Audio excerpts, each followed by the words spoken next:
sebelum TikTok Cash ini sebetulnya telah ada aplikasi sejenis dengan skema bisnis yang mirip. Apa saja mereka kami bahas untuk Anda pada pagi hari ini. Fenomena nonton video dapat uang begitu. Sebelum saya menjelaskan ini, saya ingin menjelaskan terlebih dahulu sebetulnya bagaimana potensi market digital Indonesia ya. Kita punya 170 juta pengguna internet aktif begitu di Indonesia. Ini menjadi aset yang sangat penting begitu bagi bangsa Indonesia. Bahkan bisa dikatakan jika sebuah perusahaan startup misalnya atau perusahaan rintisan ingin memenangkan market atau pasar di Asia Tenggara, ia hanya harus menangkan pasar di Indonesia karena pengguna internet kita yang sangat besar. Tapi ini juga memberikan sebuah ancaman. Seperti apa? Kejahatan siber. Kejahatan siber bagi para penggunanya yang tidak terliterasi dengan baik terkait dengan keuangan digital. Kalau terkait dengan keuangan digital sendiri, ada yang namanya money game. Nah, money game ini yang sedang ramai diperbincangkan karena money game ini menganut skema Ponzi. Nanti kita akan bahas lebih jauh terkait skema Ponzi ini, tapi saya akan jelaskan terlebih dahulu aplikasi-aplikasi yang memberikan penghasilan kepada para penggunanya hanya dengan menonton iklan ataupun video yang sedang ramai diperbincangkan saat ini, yaitu TikTok Cash. Nah, ini dia. TikTok Cash saat ini sudah memiliki anggota 500.000 orang. Mungkin saja lebih saat ini begitu ya. Namun TikTok sendiri, TikTok merupakan anak perusahaan dari ByteDance begitu, sudah mengeluarkan pernyataan bahwa tidak memiliki keterkaitan atau tidak berhubungan sama sekali dengan TikTok Cash. Jadi sudah ada pernyataan resmi dari TikTok bahwa tidak ada hubungan dengan TikTok Cash ini. Jadi harus diwaspadai begitu ya. Kemudian bagaimana cara para anggotanya ini bisa mendapatkan uang atau pundi-pundi rupiah? Hanya dengan memfollow akun, like, dan nonton video TikTok saja begitu. Ini dikatakan bahwa dengan memfollow akun, like, dan nonton video TikTok ini akan langsung berhubungan dengan internet celebrity begitu. Jadi dikatakan di sini dengan berhubungan dengan internet celebrity ini akan memberikan suatu hubungan yang mutual atau win-win solution antara para penonton anggota ini dengan para internet celebrity ini yang grafik atau traffic TikToknya akan melesat naik karena banyak yang nonton. Kemudian anggota juga harus membayar biaya pendaftaran. Nah, ini dia. Biaya pendaftaran dan terdiri dari tingkatan level. Ini saya akan bahas ya. Semoga saya membahasnya ini tidak menjadi sebuah promosi, tapi ini sebagai sebuah langkah precaution bagi Anda semua begitu ya. Bahwa ada indikasi yang ditemukan oleh Satgas Waspada Investasi OJK begitu, ada indikasi TikTok Cash ini menganut pola Ponzi yang dilarang oleh pemerintah Indonesia, oleh OJK begitu. Jadi untuk tingkatan levelnya ini sendiri terdiri dari beberapa level, mulai dari magang sampai ke pengawas. Nah, ini levelan-levelan yang bisa diambil oleh para anggota TikTok Cash ini kemudian untuk mendapatkan pundi-pundi yang lebih banyak lagi. Dan jaraknya di sini dari magang sampai ke pengawas, jika ingin naik atau upgrade tingkat harus membayar dengan nominal 89.000 sampai dengan 15 juta rupiah.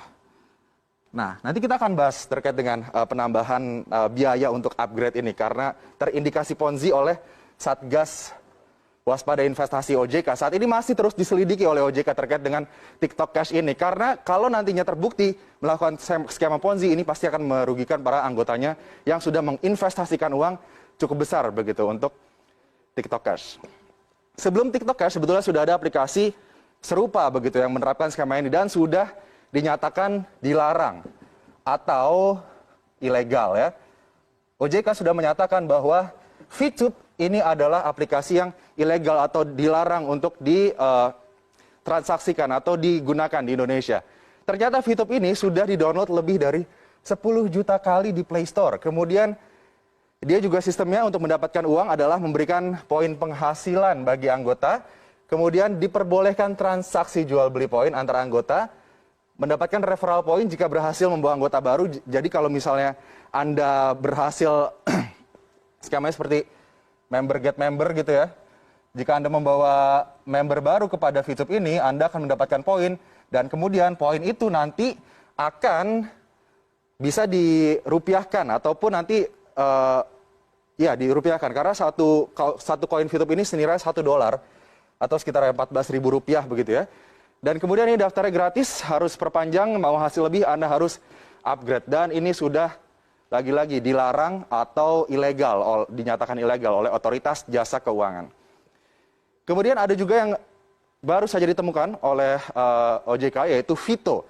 Vito ini sama, hanya menonton iklan minimal 1 kali, maksimal 100 iklan dalam sehari. Kemudian durasi iklannya itu 20 detik, pengguna dibayar Rp3.000 per iklan dan bonus akan dikirimkan langsung ke rekening pengguna. Tidak ada misi khusus dan referral, karena biasanya Anda harus menyelesaikan suatu misi tertentu di suatu level untuk mendapatkan rupiah atau bisa memonetasi uang ataupun poin di akun aplikasi digital ini, begitu ya. Ini juga masih diselidiki oleh OJK. Sebetulnya selain 3 aplikasi tersebut sudah banyak aplikasi lainnya, begitu ya, yang terindikasi menerapkan skema Ponzi atau piramida. Dan sebut saja like apps seperti yang dulu, begitu ya. Tapi skema Ponzi memang skema yang sudah lumrah, sudah banyak diperbincangkan, begitu, terkait dengan bagaimana member get member, kemudian member awal mendapatkan keuntungan paling tinggi, kemudian member paling bawah mendapatkan ciong atau kerugian karena tidak mendapatkan penghasilan, begitu. Kita ingat saja kasus, let's say, First Travel yang sempat heboh, kemudian juga ada Miles, begitu ya. Ini 2 kasus yang sempat menghebohkan Indonesia dan terindikasikan juga menerapkan skema Ponzi bagi para anggotanya. Dan kita juga sudah punya undang-undang, yaitu Undang-Undang Nomor 7 Tahun 2014 terkait skema Ponzi. Ini yang menyatakan bahwa skema Ponzi atau piramida ini adalah sistem kegiatan usaha yang memperoleh keuntungan bukan dari hasil penjualan barang. Ini yang harus digarisbawahi. Jadi Anda harus hati-hati jika ada suatu bisnis yang menawarkan Anda penghasilan tanpa ada penjualan barang. Di sini skema Ponzi memfokuskan kepada memanfaatkan peluang keikutsertaan mitra usaha, terutama dari biaya partisipasi orang lain, begitu. Jadi tidak mengutamakan bagaimana penjualan produknya, kualitas produknya, tapi mengutamakan bagaimana agar membernya bisa merekrut member-member lainnya, kemudian bisa mendapatkan keuntungan dari biaya yang dikeluarkan oleh member itu, begitu. Jadi intinya piramida begini, yang paling atas akan selalu mendapatkan pundi-pundi uang, begitu. Tapi nanti yang paling bawah, mereka yang menyetorkan uang ke atas, begitu, saat nantinya sudah tidak ada lagi orang-orang yang menyetorkan uang ke atas, tidak ada lagi member, begitu, ataupun sudah terbukti menyalahi aturan, begitu ya, yang di bawah inilah yang akan dirugikan.